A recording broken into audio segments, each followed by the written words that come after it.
उहाँ पनि अब पूर्व युवराज, अब पूर्व राजा पनि भन्छन् होइन, कति दिनका लागि राजा भएको।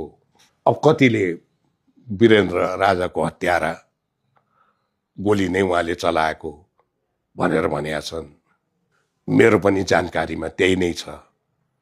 पहिलो गोली चलाउने व्यक्ति चाहिँ उहाँ तत्कालीन युवराधिराज नै हो भनेर त्यसका त्यो पार्टीमा उहाँले चलाएको गोलीबाट चाहिँ दाजु भाउजूको हत्या भएको हो। अब त्यही भनिएको छ नि त। अब भन्न पनि कसले भन्यो भने चश्मदीद गवाहहरूले भने। त्यहाँ भौतिक रूपमै जतिजना उपस्थित हुनुहुन्छ उहाँहरूले भनेको कुरा त विश्वास गर्नु पर्यो नि त। त्योदेखि बाहेक विश्वास गर्ने आधार अरू छँदा पनि छैन। अब यदि त्यो उहाँबाटै भएको हो भनेदेखि मैले घृणा गर्ने, अत्याधिक मात्रामा घृणा गर्ने मान्छे नै उहाँ हुनुहुने भयो होइन। अब यदि त्यो होइन भनेदेखि त अब जहाँ उहाँ हुनुहुन्थ्यो त्यही ठाउँमै उहाँ हुनुहुन्छ। अब विशेष किसिमबाट चाहिँ चिन्ने मौका मैले प्राप्त पनि गरिनँ।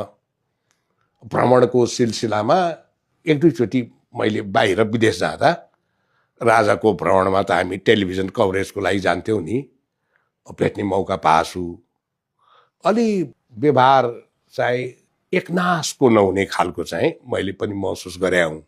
अरू त्यति धेरै उहाँका बारे धारणा बनाउने अवसर नै प्राप्त भएन।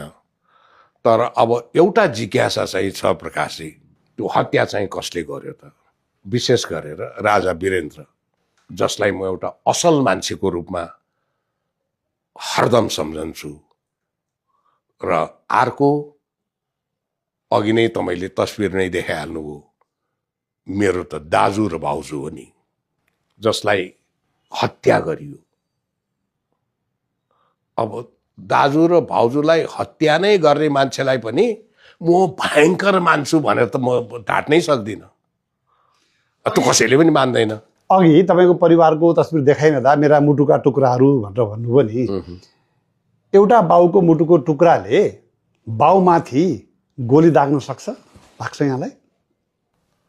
उहाँको सिलसिलामा चाहिँ त्यो अध्ययन गरेर हेर्नु नै पर्छ।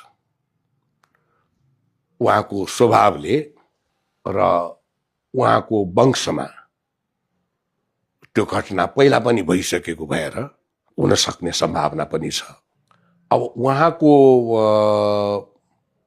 निजी जीवन बारे जसलाई धेरै कुरा थाहा होला उनीहरूले सायद यसको उत्तर दिन सक्लान्। तर अब हामीले त त्यो गोली चलाउने मान्छे उहाँ नै हो भन्नेदेखि बाहेक अर्को रिपोर्ट त हेर्न पाएको छैनौँ। र मलाई पनि भित्र मनमा चाहिँ डाउट छ। के त उहाँ हत्यारा नै हो? अब आफूले आफ्नो आँखाइले नदेखेको कुरा किटेर भन्नु त गाह्रो छ। सुनेको कुरालाई विश्वास गर्ने भने त हो।